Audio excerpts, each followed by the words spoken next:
The World Hunt, Fur in Global Commerce. In the early modern era, furs joined silver, textiles, and spices as major items of global commerce. Their production had an important environmental impact as well as serious implications for the human societies that generated and consumed them.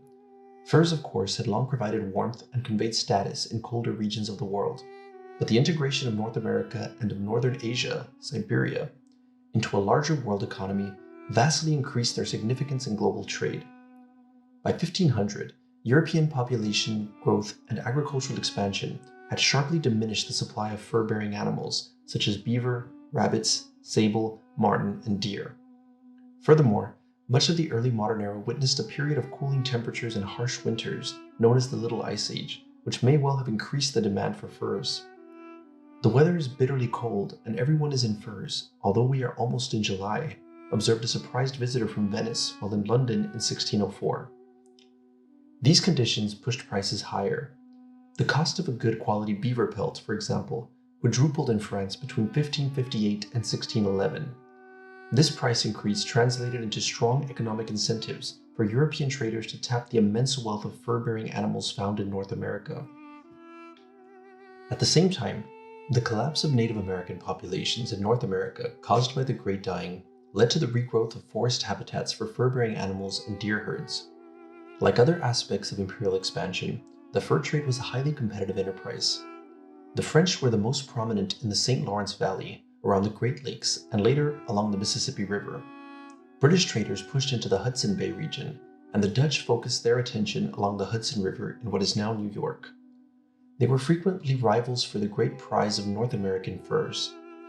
In the southern colonies of British North America, deerskins by the hundreds of thousands found a ready market in England's leather industry. Only a few Europeans directly engaged in commercial trapping or hunting. They usually waited for Indians to bring the furs or skins initially to their coastal settlements, and later to their fortified trading posts in the interior of North America. European merchants paid for the furs with a variety of trade goods, including guns, blankets, metal tools, rum, and brandy, amid much ceremony, haggling over prices, and ritualized gift-giving. Native Americans represented a cheap labor force in this international commercial effort, but they were not a directly coerced labor force.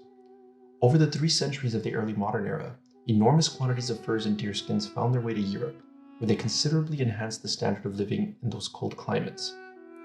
The environmental price was paid in the Americas, and it was high. A consistent demand for beaver hats led to the near extinction of that industrious animal in much of North America by the early 19th century, and with it, the degradation or loss of many wetland habitats. Other fur-bearing species were also seriously depleted as the trade moved inexorably westward. By the 1760s, hunters in southeastern British colonies took about 500,000 deer every year, seriously diminishing the deer population of the region. As early as 1642, Miantonomo, a chief of the New England Narragansett people, spoke of the environmental consequences of English colonialism.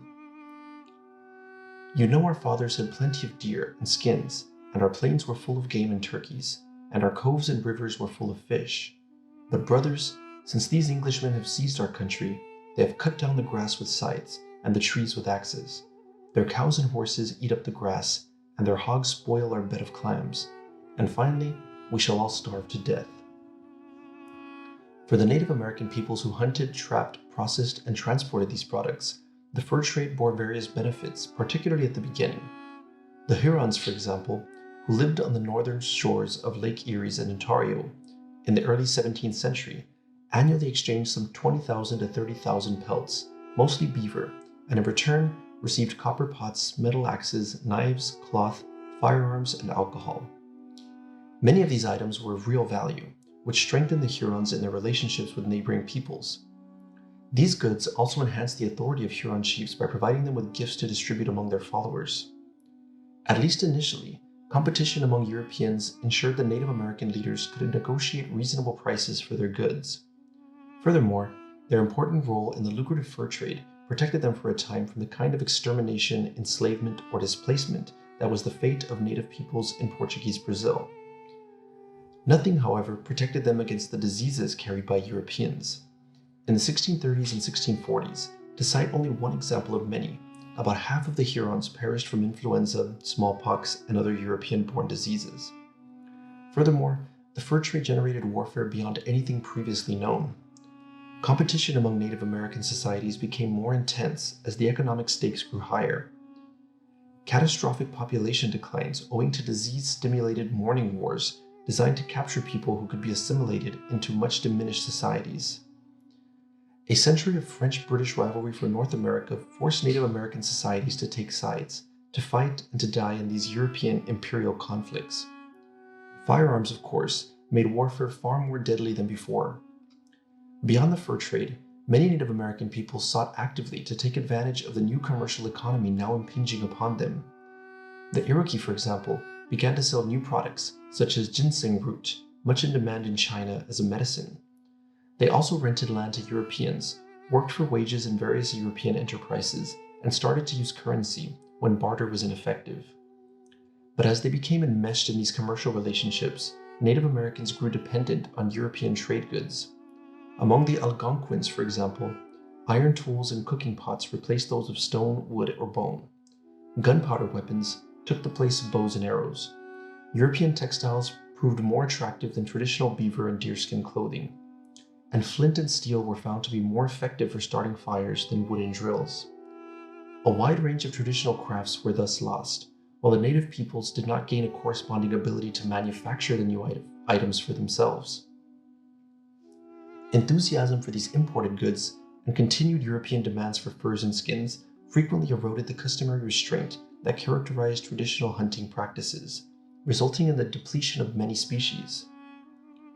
One European observer wrote of the Creek Indians, "They wage eternal war against deer and bear, which is indeed carried to an unreasonable and perhaps criminal excess, since the white people have dazzled their senses with foreign superfluities."